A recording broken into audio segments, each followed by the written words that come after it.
Hi, everyone. Welcome to this live session in Doing Sociology. I'm very happy to have with us today Dr. Riddhi Bhandari, who has very graciously admitted to sharing her knowledge about research grant proposal development, which is one of the things that we often struggle with as early career researchers. We know that research proposals are important to secure funding, and therefore Riddhi, really, really grateful that you took time out to do this. And let me very quickly introduce Riddhi Bhandari to the audience. Well, she is an anthropologist with interest in studying market dynamics, governance, entrepreneurialism, and aspirations, broadly within the framework of economic reforms. She got her PhD from American University, Washington, D.C., and has been an Adam Smith Fellow at the Mercatus Center, George Mason University. Riddhi started teaching in 2017 when she was appointed a visiting fellow at the University of Richmond's Jepson School of Leadership Studies. Currently, she teaches at O.P. Jindal Global University, India, and is a co-editor of the Open Encyclopedia of Anthropology. In 2023, Riddhi received the Werner Grants Foundation's Global Initiatives Grant to develop a framework for pedagogy of care, and Riddhi has published with Research in Economic Anthropology and Journal of South Asian Studies. Currently, she is an affiliated fellow at the Max Weber Forum for South Asian Studies, New Delhi, and is working on her manuscript on tourism entrepreneurship in post-liberalization India. Thank you, Riddhi, for being here today, and over to you. Maybe you can take 25 to 30 or even 35 minutes as you deem fit, and then we can have the Q&A. Perfect.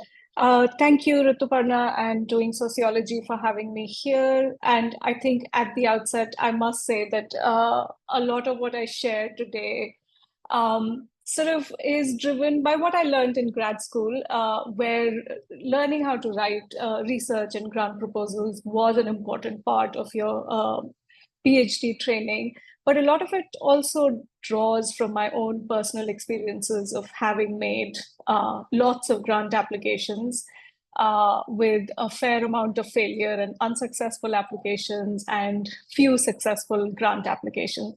So I think this is sort of things that I have both been taught and things that I have learned through my own experiences. And I hope it'll be useful for all of you. All right, gonna share my screen and begin right away. So I think I would at the outset like to sort of talk about the broad things that we need to keep in mind before we actually get to the proposal. Time frame, right? I think too often grad students, particularly, or early career scholars, we are pressed with so many things that we come across a grant and we think we can make a competitive application in 2 months, 3 months, or less sometimes. It really rarely works out that way unless you've already been thinking about your project for a long time. So I would suggest that give yourself a minimum of 6 months to put together a competitive and well thought through proposal. This time frame would work well if people are very organized and sort of making a list of all the grants that become available, the time that they open up, when they're due, and so on. So I think the first thing to getting a grant is just being very, very organized and disciplined with what you're going to apply for and when. I think another common mistake that I have frequently made in my applications is not thinking enough about methodology, and I'll talk about it later on as well. But in balanced grant application, we need to give equal space to the section on methodology and literature review. Too often, we want to demonstrate our familiarity with the literature, and that section becomes invariably much larger than the methodology section. But keep in mind that what your proposal needs to demonstrate is not only the intellectual trajectory within which your work is located and is relevant to, but also the doability or the operationalization of the project. How will you get around to doing this thing? And while lit review addresses the former, methodology addresses the latter and is really very important to any grant proposal. The third thing is proposal speak, right? And I think a lot of it is contrary to academic speak in some ways, although that trend is changing a little bit. In your proposal, one should aim to write clearly, concisely, using widely accessible language, keeping it as jargon free as possible, simplifying concepts. And there are two reasons for it. One is that frequently your proposal is assessed by a team of scholars that are from a diverse disciplinary background, right? And you want to make sure that your proposal is readable and understandable to all of them. And the second is that frequently proposals are judged on the basis of this translatability, how easy it is to understand your proposal, or how interesting can it be to a broad audience. So because of these two factors, I think simplicity and conciseness is the way to go with proposal speak. In the rest of the whatever time I have, I'm going to talk about the different components of the proposal. This is the typical proposal, typical components. Obviously, these may vary in some degree with the addition of a budget, for example, or a separate section on contributions and so on. But broadly speaking, a proposal will have a title, a research question, a section on literature review, methodology, and conclusion, which is a collaboration of a lot of different factors, right?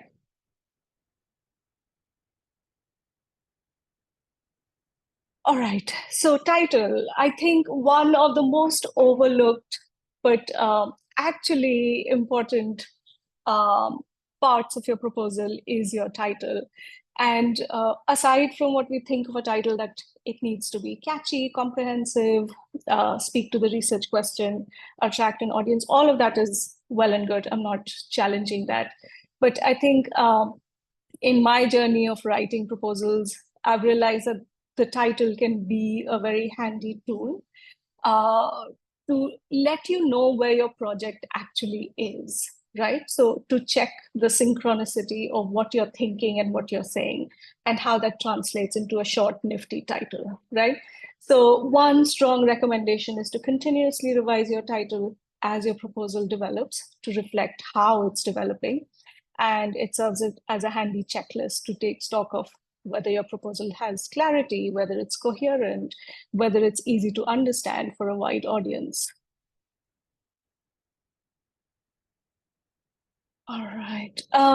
From title, we come to the research question. And at the outset, I must sort of confess that the research question is my kryptonite. It is something that I continue to struggle with even today. It is something that I am working on. But technically speaking, a good research question should have these various elements. It should be clear enough to provide specifics to your audience so that they can understand what you're saying without you having to go into a lot more detail. I mean, you will in your proposal go into a lot more detail, but your research question should be standalone, understandable in some way. So my advisor would often say that think of it as your elevator pitch. You and I, or you and a donor is stuck in a lift going up 2 floors, and you have to make your pitch. So think of that as the motivating rationale behind crafting your research question. It should be focused, narrow enough so it can be answered thoroughly, both in the space of the proposal as well as in the time frame of the research that you're conducting. It should be concise and clear. It should be complex in that it should not be a simple yes or no, but rather require you to have more nuanced, complex answers to it, right? It should also be arguable. An ideal social science research is not something that closes off a field, right? This is done, this is over, nothing new is possible after this. It should ideally be a research question that will invite a dialogue in the future, perhaps even debates, contradictions, whatever else it is, right? Just as we are in conversation with a body of literature, think of your own research and your research question as initiating or adding to that rather than closing the door on further conversation. Okay, some of it again draws from my own personal experiences, so take it with that level of subjectivity or whatever. Ideally, your research question should be something that you're generally and genuinely interested in finding an answer to, something that motivates you rather than something you think the donors will be interested in or whatever. And when we ask research questions, there are a whole lot of elements to it.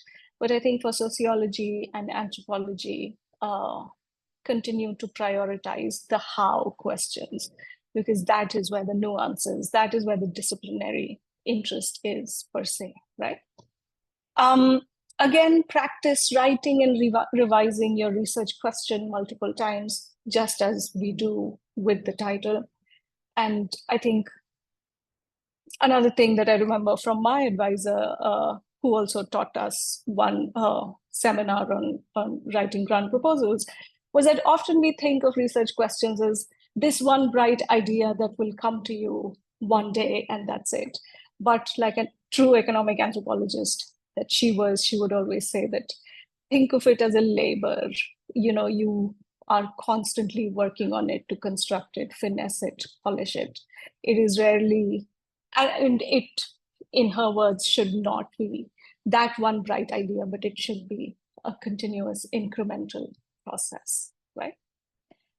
And I think one handy thought train to think of with your research question as you're revising it, attempt to answer the research question with reference to what you aim to know, right? Your research objectives, how you plan to go about collecting data. Think of all the things that you may have left out. Think of the multiple sort of answers that it could generate, which you may or may not be interested in incorporating into your research, right? Think of where it's confusing, and so on. So continuous revisions and iterations of your research question as you think through some of these questions and more questions is important, and it helps to write a good research question. It's literally the first sentence of your proposal. So think of it as having that sort of first impression value, right? Again, sort of going back to or adding to the yes or no answers, right? Just as we avoid those, also avoid writing research questions as if you already know the answers, right? Then there's really no point of doing research to reiterate or reaffirm what you already know. It's good to have hypotheses and suspicions or whatever, but always propose a research question that you know some things about, but not other things, and they're worth finding out about, right? Also, be realistic about what your research question aims to do and what your research aims to do, right? Many applications will, despite being solid, sort of fail because they sort of have a very wide area of research, and it's just beyond the limited scope of the research and of the research question. So again, it should be concise, comprehensive, and doable. All right, lit review. Arguably one of the two most important parts. Well, all of it is important, but lit review carries a whole lot of weightage in your in your proposal. Think of lit review as being two-pronged, interrelated often, but nevertheless, can be simplistically separated into two broad fields. One is the broad theoretical literature and intellectual trajectory, right? This is, when you think of it, think of the contributions that your research is going to make, right? The broad body of work and what your research is going to add to those ideas in sociology and anthropology. And review that literature. And secondly, review a more focused, field relevant, and topic specific literature, right? The broad literature is meant to highlight your contribution to the discipline, and field relevant literature is supposed to demonstrate both your familiarity with the ethnographic setting of both the topic and the area, as well as your contributions to that, right? So grand and sort of the everyday, right? Like the spectacular and the everyday in some ways. Okay, how to write a lit review, and sorry for a mini self-plug in another direction, which is only partly a self-plug. Do look at Open Encyclopedia of Anthropology, which where authors do a stellar job on how to write an overview of a literature, right? Leading with ideas and concepts and not with authors. Oftentimes, lit reviews start to look like annotated bibliographies, and there is supposed to be a distinction between the two. So make sure that you're thinking with ideas and concepts and not leading with authors. Again, I can't emphasize enough the importance of using simple language, even simplifying disciplinary concepts for a wider audience, right? Use specific ethnographic examples or author examples when you're talking about important shifts or debates or areas of interest in the literature. But again, they should sort of follow leading with concepts and ideas, right? This part is a little bit contested, particularly lately, but ideally and historically, your lit review is supposed to highlight gap in the literature and situate your research as filling this important gap that no one has sort of thought to address before you, right? That has been the traditional view of writing literature review. I think that's changing a little bit, and I also personally prefer to sort of steer away from this gap searching thing, because what happens with gaps is that usually it's not true that a major hole has been left in a body of work that only you have identified. What is more likely is that you have not looked at a scholarly trajectory that has actually addressed this gap, right? And oftentimes these have politics of place and people, literature from the global south, or literature by women, and so on, right? So when you're actually using this gap framework, be sure that the gap actually exists, right?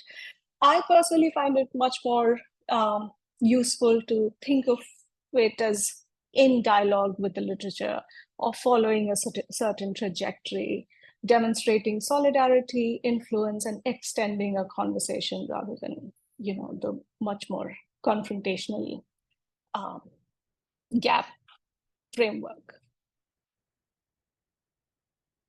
All right. I do have 10 minutes, right? Rituparna? Yes, you can even take more, no problem. Okay, I'm just going to go through whatever I have, and then we can have a conversation as is possible. Methodology is the often ignored or undervalued, but actually very, very important part of the research proposal. It demonstrates that your project is actually doable and how you're going to go about doing it. And I think for sociologists and anthropologists, there can be a tendency to become complacent with our methodology, right? Because ethnography and fieldwork often seems like, and it is, right? In many ways, you show up and then things happen, right? While that may be true to some extent, it shouldn't be how you're approaching data collection, right? Have a plan for a diverse research population. Snowballing in a single trajectory is rarely appreciated. in proposals and is rarely going to yield uh, a not holistic, but as holistic as possible view of a certain um, whatever it is that you're researching, right? So think of methods a lot more carefully than I will go and I will speak to one person and they will connect me to someone else and someone else, right? Think of methods, lay them out clearly. Also, a good methodology section should ideally demonstrate why the methods that you have chosen are most appropriate and best placed to yield the data that you're looking to collect, right? So if whatever the problem, whatever data you're looking for, say something census based, right? And you're saying that you will actually go and then speak to people and be in a marketplace. It just doesn't make sense, right? Because that data already exists and you can actually access it in a simpler, much more put together way. So justify the methods and their relationship to the data that is being collected, and they should be most appropriate, needless to say. Similar to drafting your research question, a thought train to help with methodology section, revisions, and thinking through is the methods that I'm using yields the data that I need to answer the smaller specific questions, your research objectives, that you will then analyze, and they will then contribute to a larger disciplinary knowledge, the aims of your research as it is, right? A lot of proposals may or may not explicitly ask this, but as social scientists, we must have a section on ethics that is not limited to getting IRB clearance and approval, right? Anticipate disputes, ethical conundrums that may occur in the field, and how you plan to address them, right? Increasingly, and I know when a grant does this, a lot of donors have started to ask for a plan B for your research, right? If you can't go to XYZ, then how will you do this research problem? Like, how will you resolve this research question or conduct the project that you proposed, right? So plan Bs are encouraged, but aside from plan Bs, pilot research and a plan on how you actually will access the field are really, they show that you are ready to do your research, right? They show that you have a plan in place. Have a clear timeline for the project, which should be mentioned in your methodology section, which includes doing the research, analysis, writing, deliverables, whatever. And I think my personal advice is to factor in some time at the midpoint of your research, where you will review the data that you've collected, analyze it, find things missing or further questions that you want to ask, and follow it up with more research, right? Timelines also demonstrate that you're serious about doing your research. Okay, in the concluding section of your proposal, think of three main elements that should be there. You should demonstrate your suitability to do this project. Why are you a good person to conduct this project, right? This can include your skills, trainings, interests, personal investment in the question of the area, or whatever else it is. But let the donors know that you are a good person to do this research, right? The second is clearly lay out your project outputs. Aside from doing the research and whatever the larger output is, there should be a plan for publications, public engagement, conferences. Public-facing writing has become increasingly popular now, and perhaps community engagement, whatever else it is, right? Have a plan for outputs.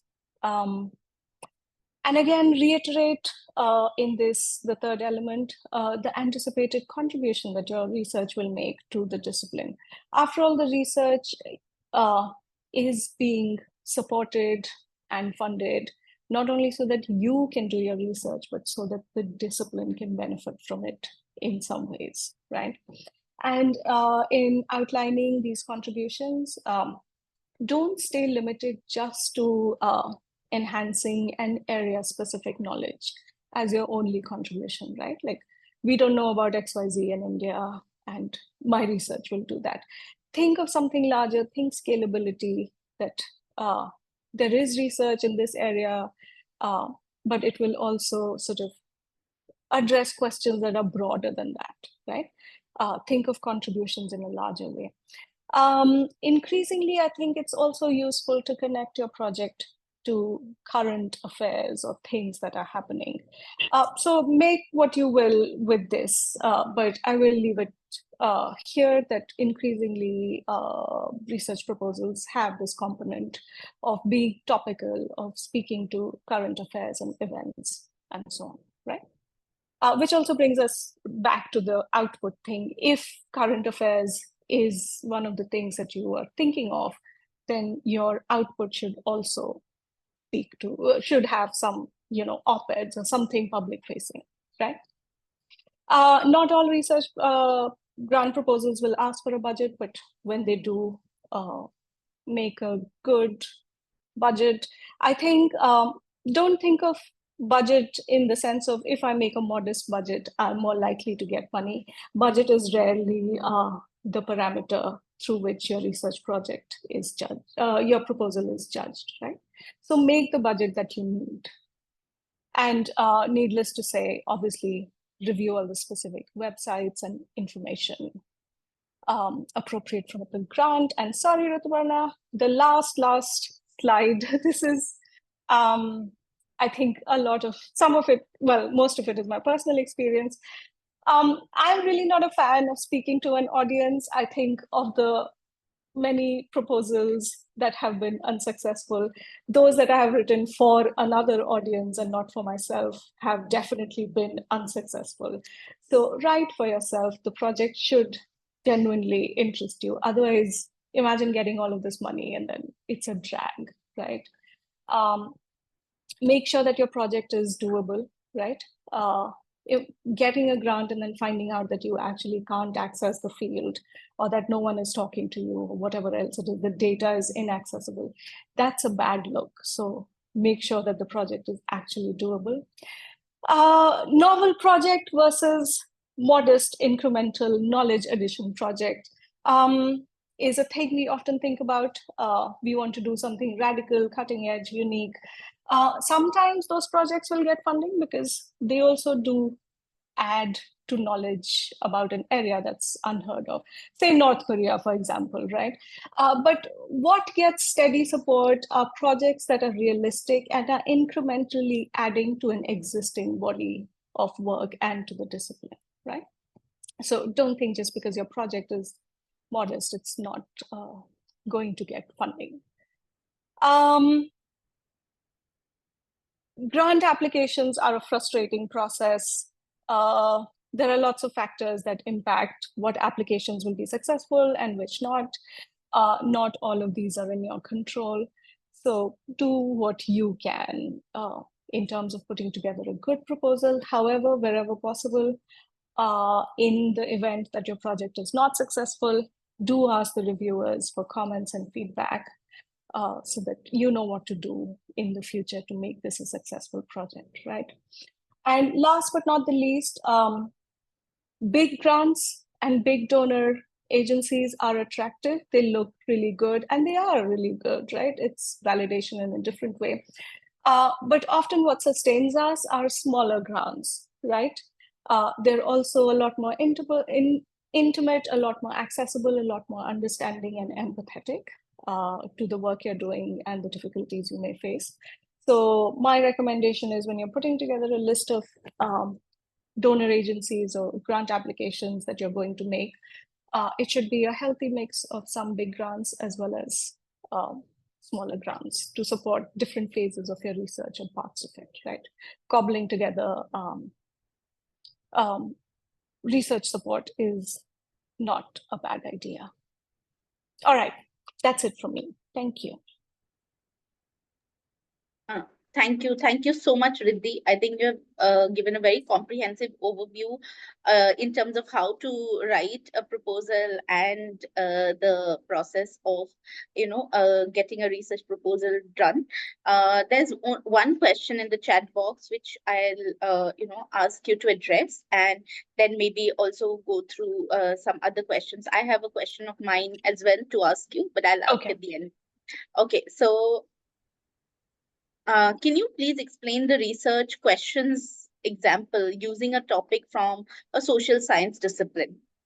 I know you have already gone through it, but if you could use one or two examples, I think that would be better.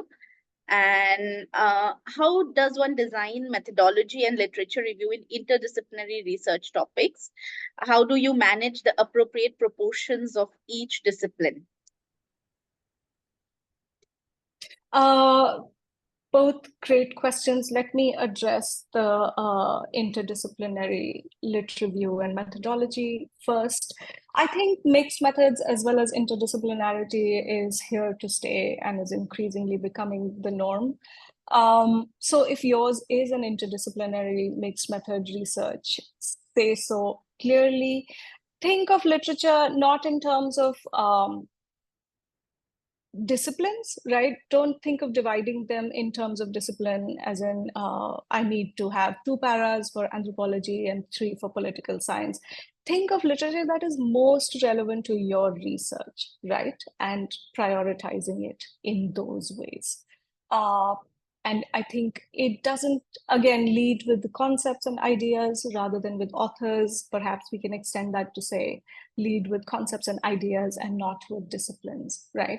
So think of, say, you're looking at women voters, how women vote when they are, in villages where men have sort of migrated from, right?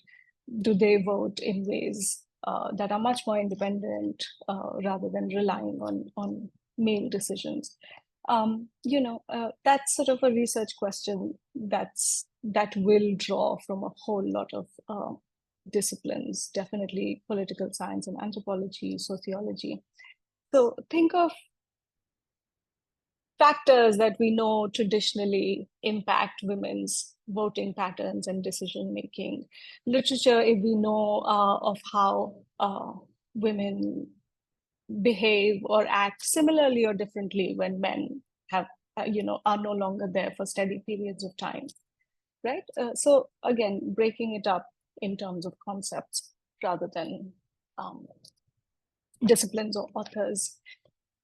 Research question. Rituparna, do you have an example of a research question area that we can sort of work through together? This is also my weakest link, right? So it's something that I spend a whole lot of time on. So again, Yeah. No, go ahead. So if we take this very simple idea that, you want to see women's voting in villages where there aren't men for long periods of time, instead of asking, do women vote differently when men leave and out-migrate? Reframe it. So, move away from the yes or no and think of it, how do women vote when they are sort of unattended or unconstrained for longer periods of time by male authority in their households and villages, right? And the how may actually yield answers that they vote exactly the same because people call them and tell them how to vote. But the how may also yield answers that they actually vote differently. The how may also yield answers that even in villages where men and women cohabit together for longer periods of time in stable, non-migratory places, women often say yes, that they will vote in ways that their men want them to vote, but actually end up voting how they choose to, right? So it leaves room for a lot of how, and then to explore why these things are happening or what is the shift and so on. Is that helpful? Yes, I think it makes sense. So there are some few more questions. One Okay. is, can you elaborate on focused field relevant literature review? So Mhm. perhaps to do with the field. Then, is there a limit in terms of grants and, what is the word count? A related question is, how do we modify proposals according to different postdoc applications? As well as, do you have suggestions of sources or sites from where one can get updates about the new applications? Oh, sorry, I don't have. I'm shocked that there doesn't still exist this, resource where we should all be able to look at grants. But I think a lot of it works through people that you know or ask or actually random Google searches and so on. So I'm sorry, I'm not very helpful on that front. I think, Um, sorry to cut you, but I think a great source is also X, following academics right. on X and Yes. trying to see what kind of opportunities they post. You should also probably follow like the big accounts in your discipline. Like in sociology, we have ISA, ASA, BSA. Right. They share these opportunities from time to time. So unfortunately, there's no consolidated list per se, but sources like these. Sorry, Riddhi. Right. Right. No, no, not at all.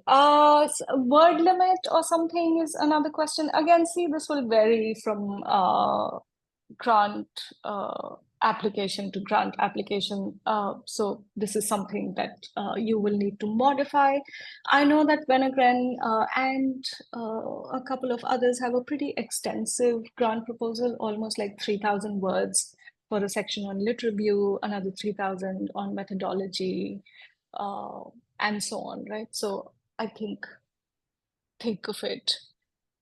Your blueprint proposal that you put together should ideally be between 6 to 8,000 words, and then you can scale it up or down as needed, right? And to tailoring it to different places that you're applying is something that we do have to do. Yeah, so there's no standardized proposal, unfortunately, that can be, you know, sent out in a mass email to a lot of places. It shouldn't be. Thank you, Riddhi. I have a question, which is that basically two questions. One is that, do you think that if one is working on a topic which is very topical as well as contemporary, there's a better chance to get a grant? This is one commonsensical perception that a lot of people have. And this is where what you mentioned in terms of speaking to an audience probably comes in instead of what one is Right, interested in. The second right, is that I also often hear from students that there is a bias against qualitative research methods when you're applying for a grant because your sample size could be small. So, do you see any truth in that as well?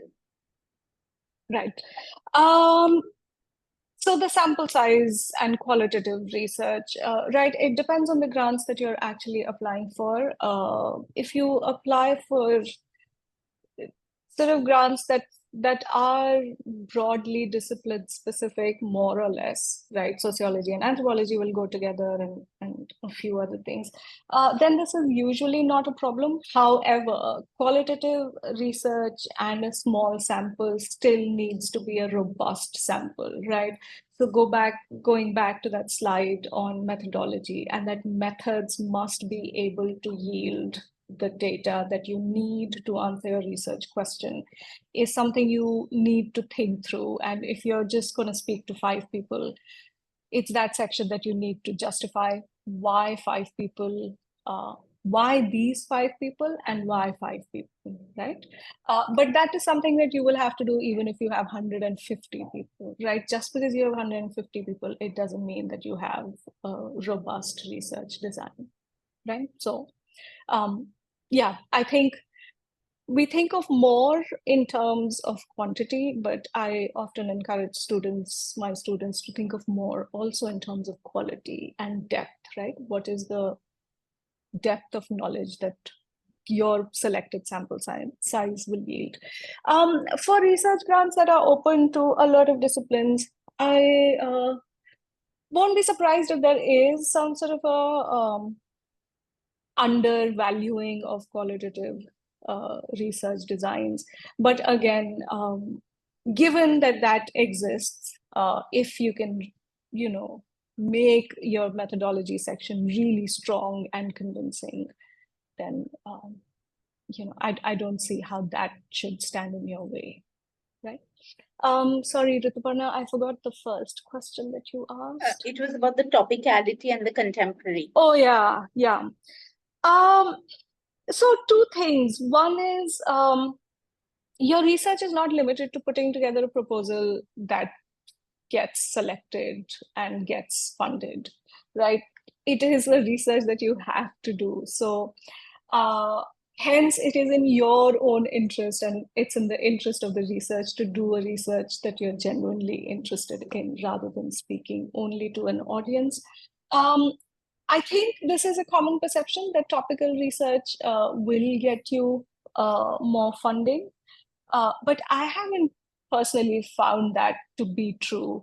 I have written a lot for an audience and written a lot of proposals or proposed a lot of research that I actually didn't want to do because I thought that is what the funders were, going to look at.